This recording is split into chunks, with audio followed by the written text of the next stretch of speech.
आपने कभी सोचा है कि राम जी की पत्नी माता सीता का जन्म कैसे हुआ था?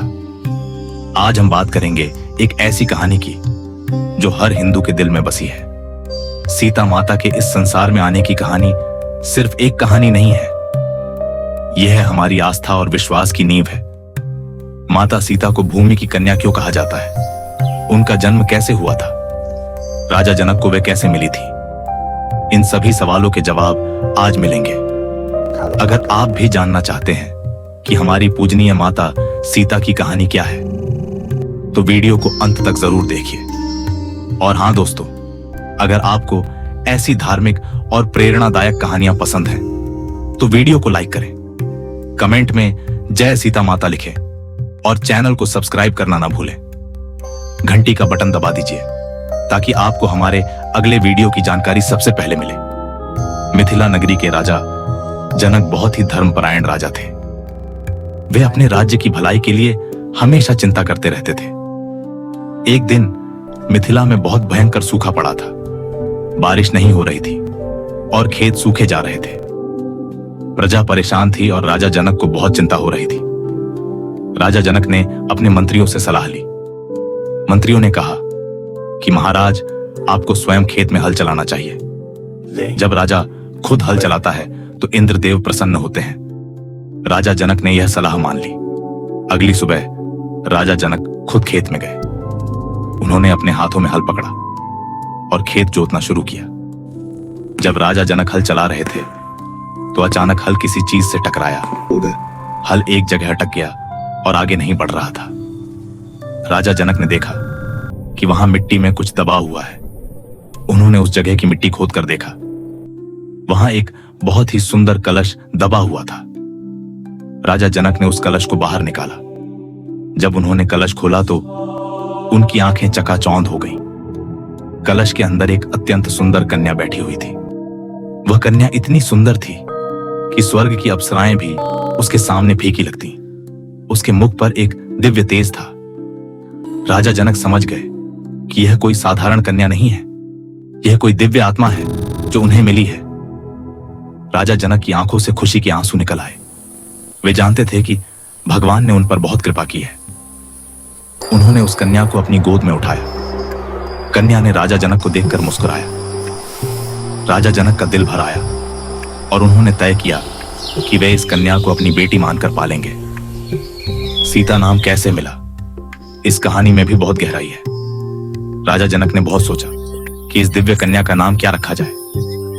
सीता शब्द का मतलब होता है हल की रेखा। जिस हल की रेखा से यह कन्या मिली थी, उसी के नाम पर इसका नाम सीता रखा गया। सीता का मतलब यह भी होता है कि जो हल से जुड़ी हुई हो। कृषि और खेती से जुड़ा होने के कारण सीता नाम बिल्कुल सही था।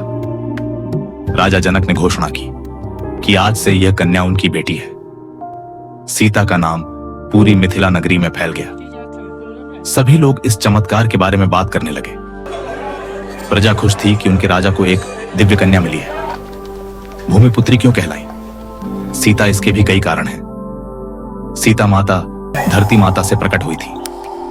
धरती माता को भूमि देवी भी कहा जाता है, इसलिए सीता जी को भूमिजा कहा जाता है। भूमिजा का मतलब होता है भूमि से जन्म लेने वाली। सीता जी को भूमिपुत्री भी कहते हैं। पुत्री का मतलब होता है बेटी, तो भूमिपुत्री का मतलब हुआ धरती माता की बेटी। हमारे शास्त्रों में लिखा है कि सीता जी भूमि देवी का अवतार थी। वे इस धरती पर एक खास काम के लिए आई थी। उनका काम था भगवान राम के साथ मिलकर धर्म की स्थापना करना। सीता जी का धरती से संबंध उनके जन्म से लेकर अंत तक रहा।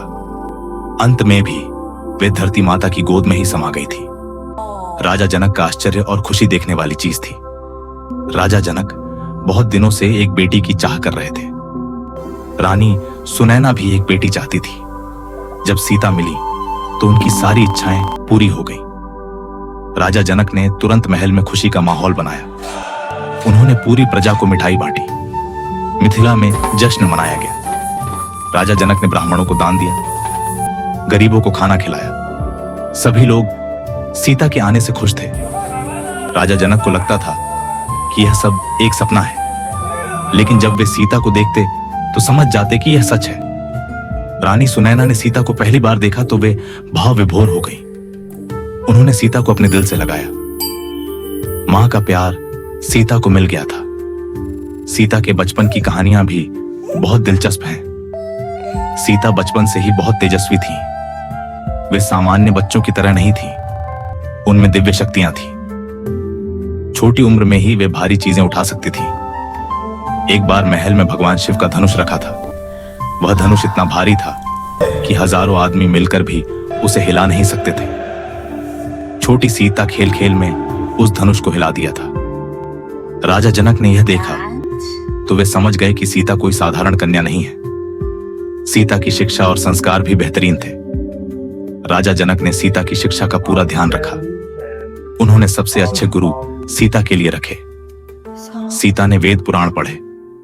उन्होंने संस्कृत भाषा सीखी। कला कौशल में भी वे निपुण हो गई। संगीत और नृत्य में भी वे बहुत अच्छी थी। राजकाज के काम भी वे समझती थी। सबसे खास बात यह थी कि वे बहुत धर्मपरायण थी। वे रोज पूजा पाठ करती थी, गरीबों की मदद करती थी। सीता का व्यक्तित्व सभी को प्रभावित करता था। दिव्य संकेत और चमत्कार सीता के जन्म के साथ ही शुरू हो गए थे। जिस दिन सीता मिली थी उसी दिन मिथिला में बारिश हुई थी। इसके बाद मिथिला में खुशहाली आ गई। प्रजा खुश रहने लगी। राज्य में शांति आ गई। बीमारियां कम हो गई। फसल अच्छी होने लगी। सभी लोग कहते थे कि सीता के आने से यह सब हुआ है। राजा जनक भी मानते थे कि सीता उनके लिए बहुत शुभ है। सीता बड़ी होती गई और उनकी सुंदरता भी बढ़ती गई। तीनों लोकों में उनकी सुंदरता की चर्चा होने लगी।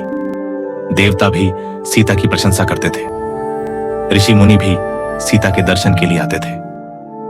सभी जानते थे कि सीता कोई सामान्य कन्या नहीं है। माता सीता के जन्म की कहानी सिखाती है कि भगवान हमेशा अपने भक्तों की मदद करते हैं। राजा जनक धर्मपरायण थे। वे अपनी प्रजा की भलाई के लिए हमेशा तैयार रहते थे। उनकी इसी सच्चाई के कारण उन्हें सीता जैसी दिव्य कन्या मिली। ये कहानी बताती है कि अच्छे काम करने वाले लोगों को भगवान का आशीर्वाद मिलता है। माता सीता भूमि से प्रकट हुई। भूमि यानी धरती हमारी माता है। धरती माता हमें सब कुछ देती है। अन्न देती है, पानी देती है, जीने के लिए जगह देती है। सीता माता भी धरती माता की तरह ही दयालु थी। वे सबका भला चाहती थी, गरीबों की मदद करती थी, दुखी लोगों को सांत्वना देती थी। तो दोस्तों, यह थी माता सीता के प्रकट होने की पूरी कहानी। सीता माता भूमि देवी की कन्या थी और उनका जन्म राजा जनक के हल चलाने से हुआ था। यह कहानी हमें सिखाती है कि जो लोग धर्म का पालन करते हैं, भगवान हमेशा उन पर अपनी कृपा बरसाते हैं। माता सीता का जीवन त्याग, करुणा और श्रद्धा का प्रतीक है और उनका चरित्र हम सबके लिए एक प्रेरणा है। अगर आपको यह वीडियो अच्छा लगा हो तो लाइक बटन दबाना मत भूलिए। कमेंट में जय सीता माता लिखिए और बताइए कि आपको सीता माता की यह कहानी कैसी लगी। वीडियो को अपने दोस्तों और परिवार के साथ शेयर करें और चैनल को सब्सक्राइब करना बिल्कुल ना भूलें। घंटी का बटन भी दबा दीजिए ताकि आपको हमारे हर नए वीडियो की जानकारी समय पर मिलती रहे। और हां दोस्तों, अगले पार्ट में हम बताएंगे राम, लक्ष्मण, भरत और शत्रुघ्न चारों भाइयों के बाल्यकाल की अद्भुत कथा।